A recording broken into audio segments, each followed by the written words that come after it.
Guys, Steve right here. We're going to break down a couple things for you guys today.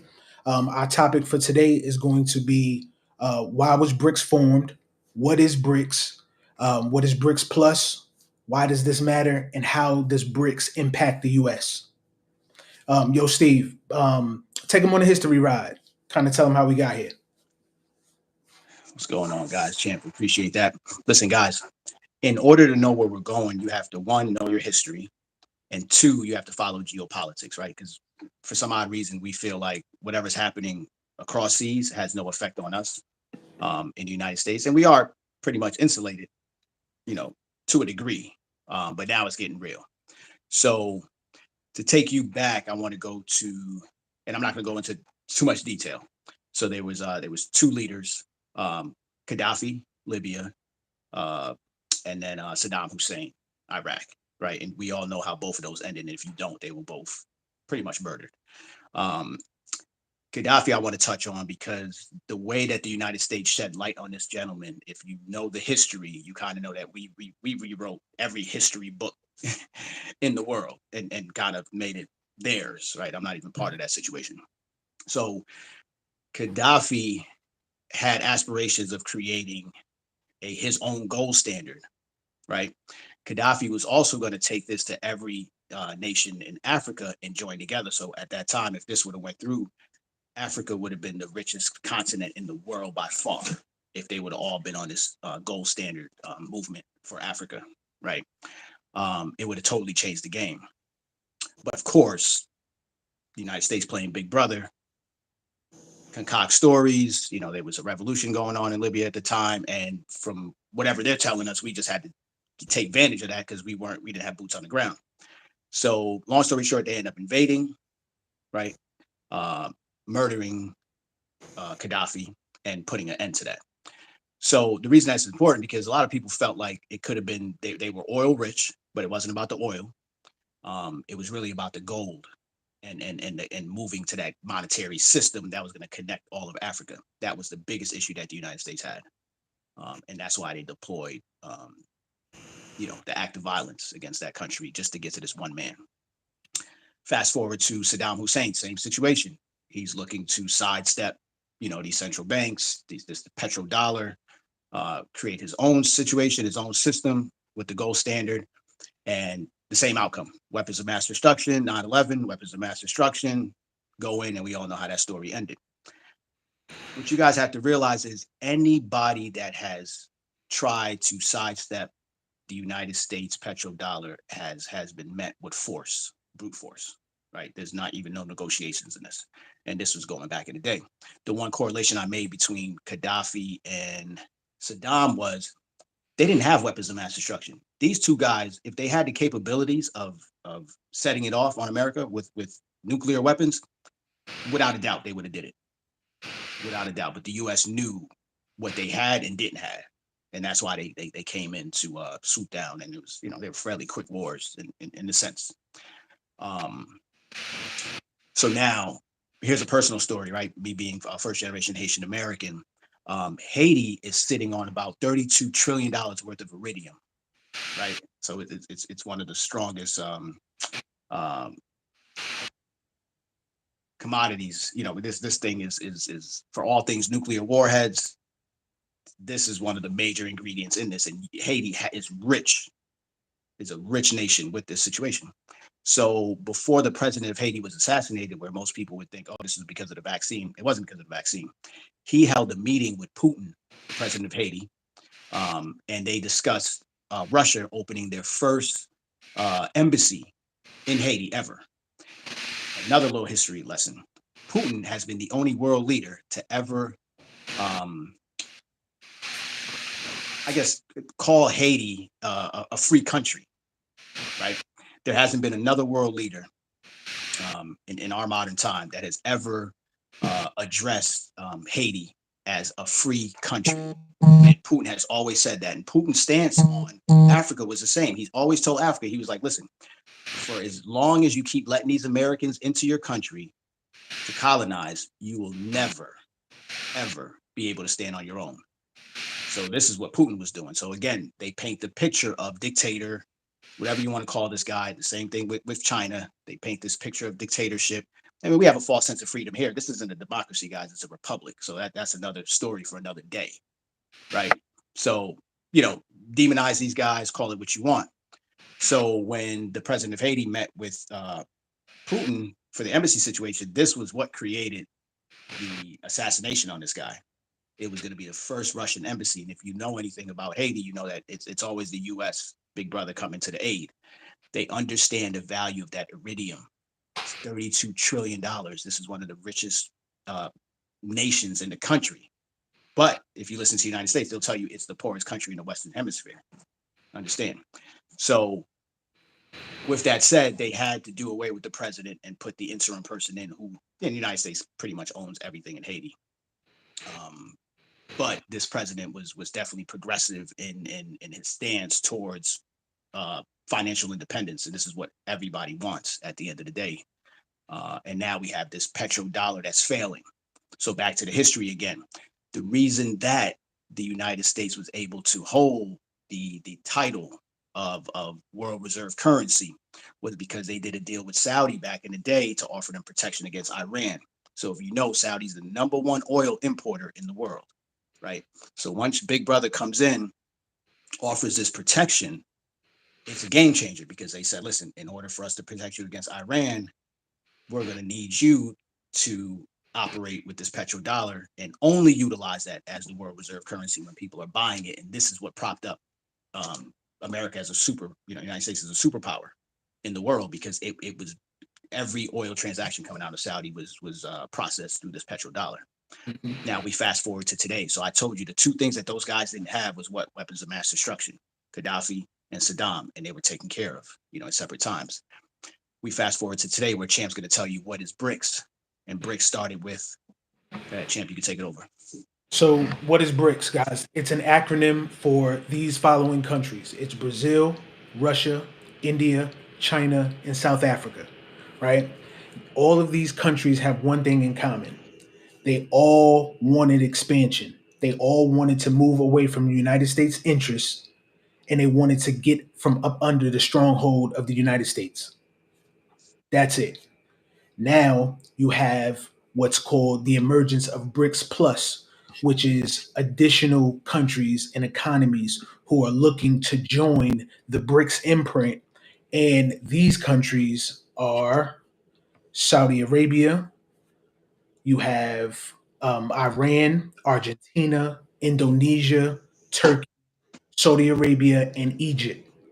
Now, the biggest thing about BRICS and BRICS Plus, they're a super powerful grouping, right? And they're the world's leading emerging market economies, right? And all of these guys, again, they want to sidestep the United States dollar, the sanctions. They want to be able to have free trade, free commerce, and they do not want to be kind of infringed upon when it comes to how much they can scale as an economy. As of right now, Steve gave you guys the history, so you know how powerful the dollar has been and how instrumental it's been in all trade and in all commerce around the world, right? But now we've reached a new paradigm. There's a super shift that's actually happening, and all of these countries, they're fed up. They want no parts of the United States interest, no parts of the United States dollar. So what's been happening is all of these countries have bonded together. They've kind of figured out, hey, we are now the fastest growing market. We kind of outpaced the G7, right? The group of seven, if you guys don't know what that is, I won't go down that rabbit hole, but you guys can look that up. But the group of seven is now outpaced by BRICS and BRICS Plus, and there's more countries that are actually coming into BRICS Plus, which means there's going to be even larger expansion. So it's going to be more growth in BRICS nations. So these guys all want to essentially dominate their countries as a collective, but they're doing this as one joint unit because the United States was so powerful. So until everybody is able to kind of plus up their own economies and everybody kind of is at a level playing field, what's been happening is all of these countries have been buying massive amounts of gold. They already have a lot of natural resources and things like that. That is already kind of putting them in a position of power because each one of these countries has their own strong points. Now, as a collective, they're all plussing up buying gold, and this is consistently for the past, I want to say maybe 10 years. But more recently, in the last about 3 to 5 years, they've kind of exponentially been purchasing and investing in gold, and they've been harboring all their natural resources to kind of come together and plus up their currencies, their local country's dollar, or whatever means of currency that they utilize in each country. Um, but why does this matter, right? Why does BRICS matter? Is the most important thing. If you strip away the use of the United States dollar, that is what? It's called de-dollarization. De-dollarization means you no longer use the United States dollar, which means it would directly impact everybody here in the United States because it will move everybody away from the United States dollar. It would allow all of these other countries to be able to transact and participate in free trade and commerce in their own currencies. And when you move away from the United States dollar, you destabilize the economy of the United States. So, where are you and I currently at? The United States. So, just know the value, they've already been driving it down with just certain policies that are in place, right? High interest rates, inflation, things of that nature. But when you go into this paradigm where all of these countries are coming together to say, listen, we're no longer going to use the dollar, listen, the United States is now going to be on ultra shaky ground. And all of the money that these other countries have held as reserves are now going to start being returned here to the United States, which is going to add to an influx of cash in circulation, which means you're going to have higher inflation. We're going to either see hyperinflation or we're going to see possibly a depression, which is what we had in the past. Past creates present into future, right? So Steve breaking all this stuff down to you guys from the history standpoint. Now you kind of understand who BRICS is, why what is BRICS Plus, and why this matters to us. How this is going to impact us here in the United States. The de-dollarization is happening, guys. And just to touch upon that, you have to understand the flip side to it is when you had this petrodollar running throughout the world, we basically crushed everybody's monetary system, right? So when we're complaining about inflation here, 7% or whatever the inflation rate is at current time, there's countries, they have triple digit inflation, 100%, 120%. So can you imagine, just think about your gas now at 385. Again, first generation Haitian American, I've heard stories, cereal costing $30 US in Haiti. This is $30. This is going back like 20 years ago when I was a kid. Gas prices, astronomical, no energy, right? This is what's happening in these countries. These countries are actually using their paper currency as keepsakes, or it's another word, Origamis, they're actually origamis, arts and crafts, yeah. Confetti. right? So understand this is their paper is not worth anything. So they're basically selling it. It's a tourist attraction to purchase, money or collect it. It's worth nothing. So because they have to transact in this petrodollar. So now this new stance is really going to level the playing field in the world, which I totally agree on. At the end of the day, our blessings can't be other people's demise. I didn't sign up for this as a, as a free person in this world. It's Mm-hmm. just not right. So the correlation between what's happening, and we talked about this in the past, when you look at the Russia-Ukrainian war, there was one thing that stood out the most. One, when they put the sanctions on Russia, they were able to sidestep and evade the sanction using what? Cryptocurrency and blockchain technology. Ukraine, on the other hand, was able to raise capital using what? Cryptocurrency and blockchain technology, right? So it's not that Champ and I hold a crystal ball. We just know that the advancement of cryptocurrency and blockchain technology is already surpassing us overseas. So what do? We study what's happening overseas. This is how we're able to bring you the news before it gets here. This shit ain't rocket science, guys. Just wake up and pay attention, Mm-hmm. right? But what happens in Italy when COVID was there, it didn't matter to us 3 months in advance, right? We could have been supplied up. We could have shut our borders down. We could have did so many things, but what did we do? We chilled out. We partied. And then when they came here, we got hit upside the head. This country does not give you any fair warning when it comes down to things, guys. And if you think that COVID, they already called it. COVID is a cakewalk in comparison to what we're about to face, right? With the next thing that they're going to unleash on us. So, with that said, this is why we tell everybody, listen, focus on cryptocurrency and blockchain technology. Because if that technology is powerful enough for people to sidestep and evade, don't you think that those guys are going to adopt that technology anyway, regardless of what the United States stance is on the technology? So, all we're trying to do as messengers is deliver to our people what we know for sure to be the future of money, right? And if the dollar is collapsing, which we all know, guys, and even if you don't, just think about it. If a year ago you spent $100 in the store, what did you get, right? You can even do it month by month. Your money is not taking you anywhere. We're just so forgetful, right? So gas can go up to $20 a gallon. It'll be crazy for a week or two. Then after a while, we kind of deal with it, Yeah. right? Everything is going up except for wages. So now you're telling me we're entering this digital age, artificial intelligence, the need for human interaction, the need for human labor is going to be dead. So if the price of goods are going up and pay is not even going down, pay is just, I mean, it's not even existing anymore. Now what happens, right? This is where we get into universal basic income.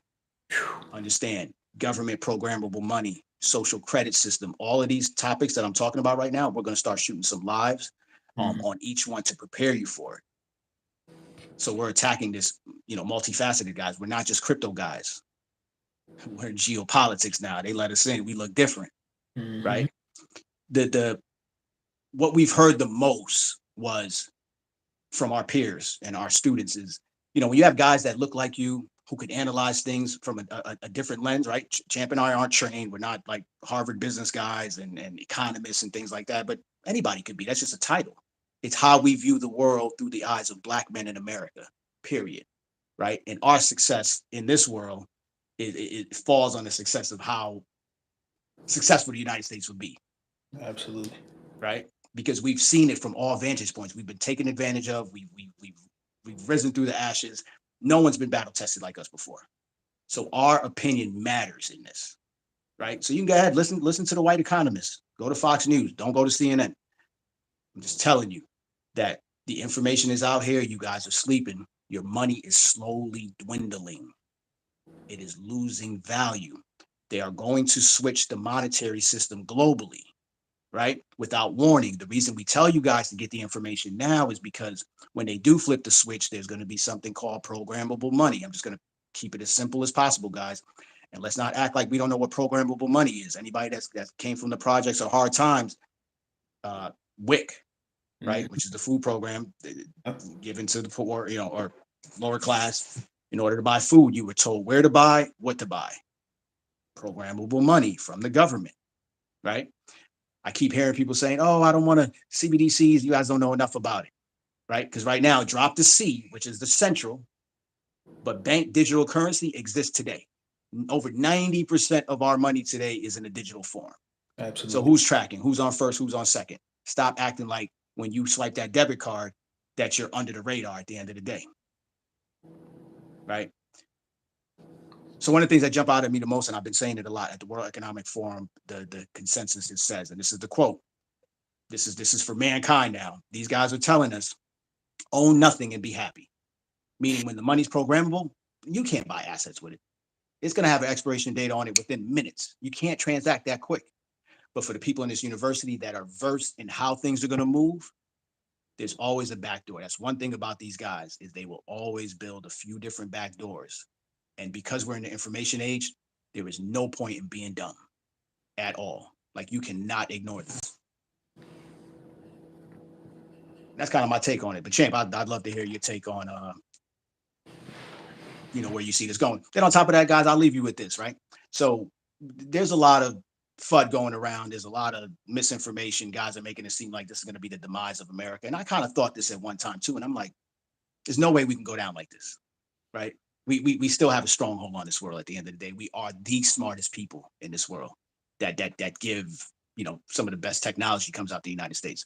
So with that said, if we're no longer going to be oil dependent, right, and we're looking to put these new rules in place all around the world, this is why you see everything going electric, um, and so forth. So I truly believe that the United States is going to be the industry leader in renewable energy across the globe, because at some point you can't just keep pumping this oil out, and utilizing it for everyday use.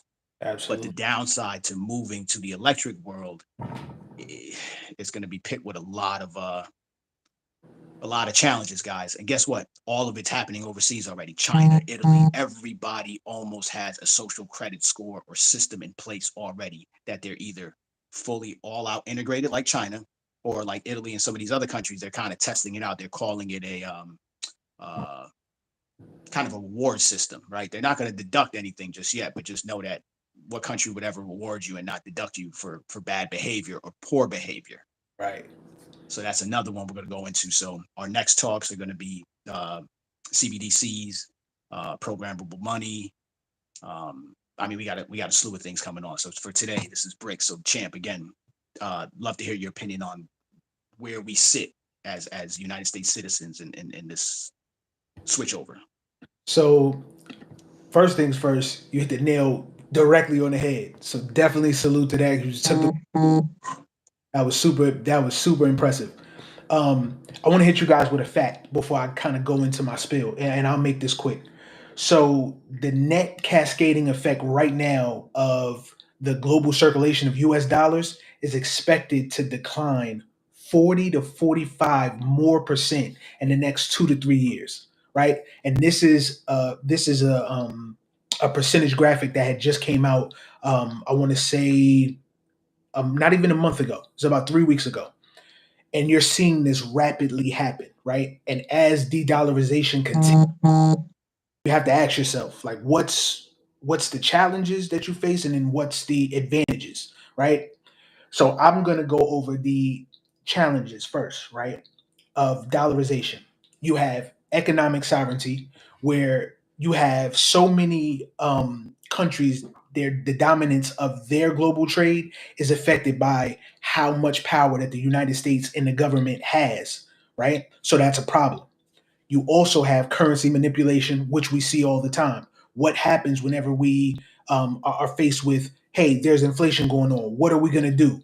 They'll say one or two things. We're going to raise interest rates, or they're going to have quantitative easing, which is basically printing more money, right? Jerome Powell is the master of that. And they're right now they're about to approve another bill for, I think, 2 trillion or 3 trillion to be printed. And I just need you guys to understand that. So when you see all these other countries moving away from the dollar, when you see more printing happen, that just means the value of the dollar that you currently have is going to continuously decline, and it's going to happen rapidly. And they're going to continue to do this, guys. So you just have to have your eyes wide open to see this from a mile away, because you're going to have to figure out a way to sidestep, which of course, we're going to be here to assist you guys with that. You have the risk of a financial crisis, which is what we have right now. You know what I mean? Every single time you look at the dominance of the dollar, you see that the risk involved with trading, it also always goes into a financial crisis, always.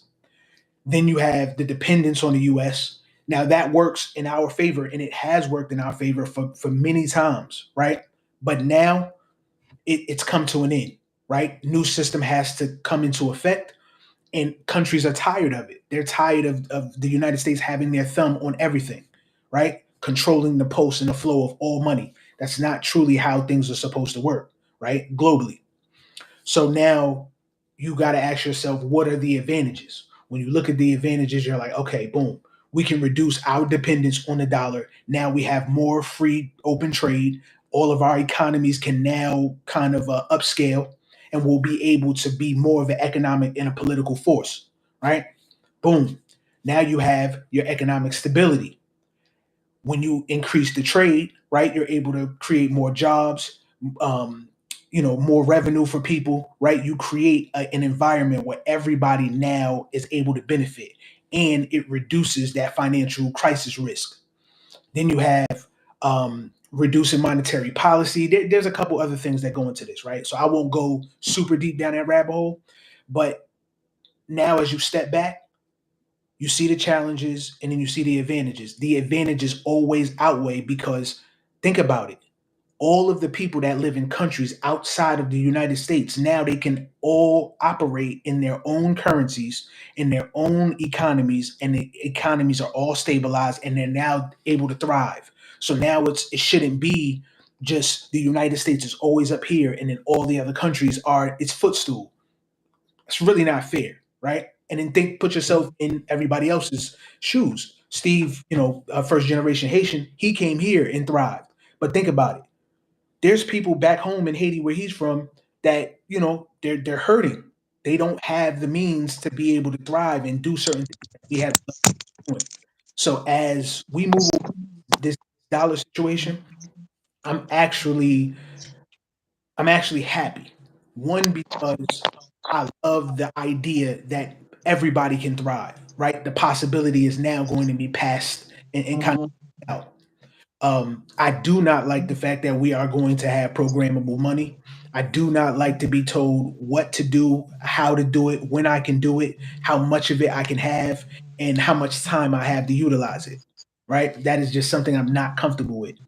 I strongly believe the majority of the masses are not for that anyway. So as we have situations like the Fed now situation coming up, a lot of people are going to try to figure out how to sidestep it, and I agree with that. All right. So altogether, I'm all for us moving away from the dollar, just so everybody else has the same opportunities and the luxuries that we have, and that's just really my take on it. Here. Listen, guys, it wouldn't be right if I didn't throw a little jab in there with Champ. Here's why I disagree on this. Right, every world leader, I believe, is on the same page with each other. Right, Hmm. it's world leaders against people. People. Right, because we outnumber them. At the end of the day, if we want to stand up and say no, but we're not holding an election today, that's just going to be it. Right, Hmm. there's no army that can wipe out a mass of citizens in an uproar. It's true. So here's why I don't agree with it. I truly believe that this is being planned on a world stage at the highest level possible, right? You're seeing China, Russia, military involvement. Everybody's showing you military force and all this. And you're like, oh, okay. Now it puts everybody back into the space of what Champ is saying. Oh, we're about to gain our own sovereignty. But there is no sovereignty in a lot of these countries, Yeah. right? I mean, just think about it. There's a lot for us just to make ends meet here in the United States, but we do have a level of freedom to be able to start a business, and there is no real ceiling to reach for. But when you go to these other countries, that's not the case. It's all government controlled. Right. So I can't believe that governments of other countries, when they break from the petrodollar, are going to share money with the citizens. They're going to do what Saudi does. Anytime there's an uproar on Saudi, what do? They just pay them just Hmm. to stay quiet. This is exactly what's going to happen here. So you being a model citizen will get you what, 30K a year. You sit back and you chill. Yeah, you're used to them telling you what to do anyway, right? Anybody that's living off the land is that's just going to be it. Yeah. So this is why I feel like this isn't going to be the best system for everybody, because it's like, in order to replace a system, you have to create chaos, right? So it's like, all right, well, look what this petrodollar is doing. Oh my God, hyperinflation, 150%, guys. This is fact. Go look at Turkey. Go look at these countries. You're starting to see the uproar, and they're not. These people aren't smart enough to know what a CBDC is. I know that for a fact, because only 4% of the world population even understands what's happening right now in cryptocurrency and blockchain technology. So you're telling me that all these people are rebelling in the streets because of that? No, they're rebelling in the streets because their money's not there anymore. Their bank accounts are wiped out. This is the same thing what happened here. Yeah. No one took the streets when they heard CBDC here in America. That is, you'll never have a mass protest about that, right? But what you will have a mass protest is if everybody didn't have access to no money, That's the problem. that's the problem. Yeah. They're not going to allow that to happen in the United States. So I'm just telling you that these world leaders are on the same page, because what happens, the virus, the whatever, Hmm. definitely was something to show the world how much control you either have or you don't have over your population. And that was phase one. Phase two is once they can program the money, now anytime they want to create any sort of thing or have people stand on any side that they want, they can cut you off immediately. Once everything is on grid, the one thing you can't do with a gas powered vehicle is you cannot turn my car off until I run out of gas. Mhm. Right? You could kill my credit card, and I can't use it at the pump. But if I have another mean of payment, I can utilize that. So if there's no more cash, then we're all digital. Then at that point, you could probably control again carbon credits, how much gas, how many flights, how much meat you can eat. Like all of this is going to be part of your carbon credit. So we're going to have a talk on that. We have to start piecing this together so you guys understand the severity of it, because prior to 6 months or even 3 months ago, nobody would listen to us. Right. Nobody. When it was just cryptocurrency after the NFT craze and monkey faces and all this stuff, Dogecoin, Shiba Inu, nobody wanted to listen to this situation right here. Champ and I stood on our own and we said, no, we're going to teach the fundamentals. We've been in this since 15. That means we're in it till mass adoption. And we've been watching the industry grow from that standpoint. We were not guys chasing the next gem. Mm-hmm. So that's my take on it. I truly feel like this is being all concocted so everybody can be part of the central bank running the distribution of finance. And that's the true way to create model citizens in the world. And this is when they talk about the one world order or new world order, because now it's new world order. There's no one world, because it would take too much for that. You would have to drop bombs on each other to figure out, all right, who's the leader. Mm-hmm. Just lead your country and shut these people up. Because prior to the pandemic, the students in China, the younger generation in Africa, and even America, people were in the streets flooded, right? Everybody started to wake up a little bit. Every country and nation had their own set of issues and problems. But what took everybody out the streets? The pandemic. Understand? So now we're going through financial crisis right now that, if I had to look at my peer group right now, everybody's asleep. Mm-hmm. But you won't pay attention, so you lose your job. And then we talk about automation, guys. That's another one we'll go into, where the new economy is going. Why position yourself when it's too late? At that point, you won't have the opportunity at that point.